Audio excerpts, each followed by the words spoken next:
आज हमारा कुरुक्षेत्र देवीलाल पार्क में हम खड़े हैं।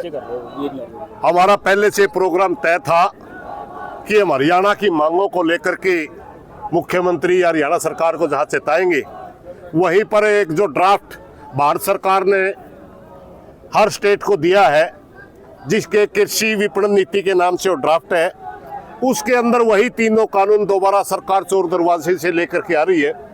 हमारी हरियाणा सरकार से मांग है कि इसको विधानसभा में रद्द करें और हरियाणा के किसानों के साथ सरकार खड़ी। जहां हमारा ये प्रोग्राम था, वही कल रात को पंजाब के किसानों के साथ जो भगवत मान सरकार ने तानाशाही की है, वो भी एक बहुत बड़ा इशू बन के खड़ा हो गया। और हम ने आज भगवत मान सरकार का पुतला भी फूकेंगे, निंदा प्रस्ताव भी पास करा है।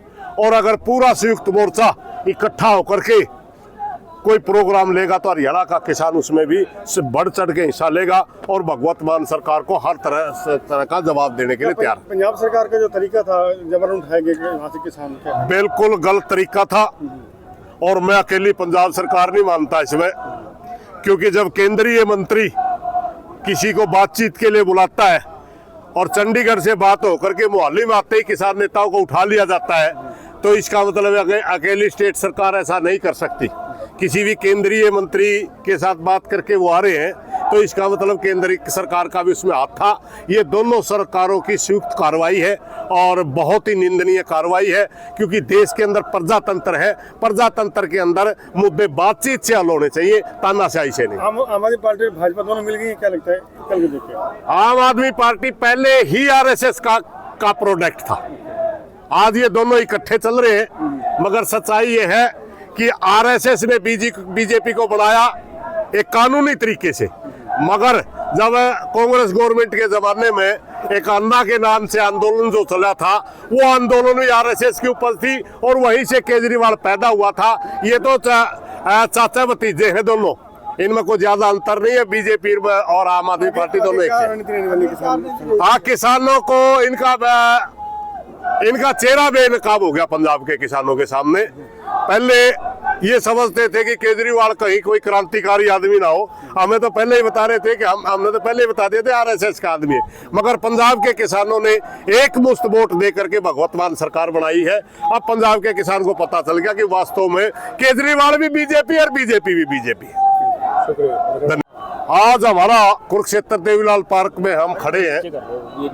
हमारा पहले से प्रोग्राम तय था कि हम हरियाणा की मांगों को लेकर के मुख्यमंत्री हरियाणा सरकार को जहां चेताएंगे, वहीं पर एक जो ड्राफ्ट भारत सरकार ने हर स्टेट को दिया है, जिसके कृषि विपणन नीति के नाम से वो ड्राफ्ट है, उसके अंदर वही तीनों कानून दोबारा सरकार चोर दरवाजे से लेकर के आ रही है।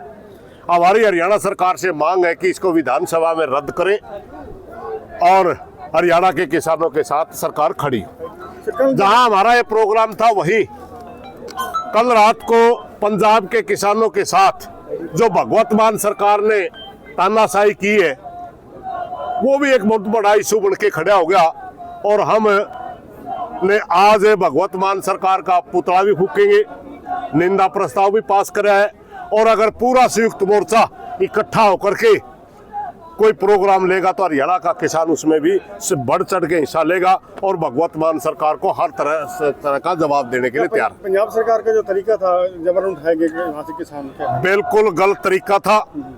और मैं अकेली पंजाब सरकार नहीं मानता इसमें, क्योंकि जब केंद्रीय मंत्री किसी को बातचीत के लिए बुलाता है और चंडीगढ़ से बात होकर के मोहाली में आते ही किसान नेताओं को उठा लिया जाता है, तो इसका मतलब है अकेली स्टेट सरकार ऐसा नहीं कर सकती। किसी भी केंद्रीय मंत्री के साथ बात करके वो आ रहे हैं, तो इसका मतलब केंद्रीय सरकार का भी उसमें हाथ था। ये दोनों सरकारों की संयुक्त कार्रवाई है और बहुत ही निंदनीय कार्रवाई है, क्योंकि देश के अंदर प्रजातंत्र है। प्रजातंत्र के अंदर मुद्दे बातचीत से हल होने चाहिए, तानाशाही से नहीं। आम आदमी पार्टी भाजपा दोनों मिल गई, क्या लगता है कल के देख के? आम आदमी पार्टी पहले ही आरएसएस का प्रोडक्ट था। आज ये दोनों इकट्ठे चल रहे हैं, मगर सच्चाई ये है कि आरएसएस ने बीजेपी को बनाया एक कानूनी तरीके से। मगर जब कांग्रेस गवर्नमेंट के जमाने में एक अन्ना के नाम से आंदोलन जो चला था, वो आंदोलन भी आरएसएस की उपज थी और वहीं से केजरीवाल पैदा हुआ था। ये तो चाचा भतीजे हैं दोनों, इनमें कोई ज्यादा अंतर नहीं है। बीजेपी और आम आदमी पार्टी दोनों एक क्या है। रणनीति रहने वाली किसान? हाँ, किसानों को इनका चेहरा बेनकाब हो गया पंजाब के किसानों के सामने। पहले ये समझते थे कि केजरीवाल कहीं कोई क्रांतिकारी आदमी ना हो। हमें तो पहले ही बता रहे थे कि हमने तो पहले ही बता दिए थे आरएसएस का आदमी है। मगर पंजाब के किसानों ने एक मुश्त वोट दे करके भगवत मान सरकार बनाई है। अब पंजाब के किसान को पता चल गया कि वास्तव में केजरीवाल भी बीजेपी और बीजेपी भी बीजेपी। शुक्रिया। धन्यवाद।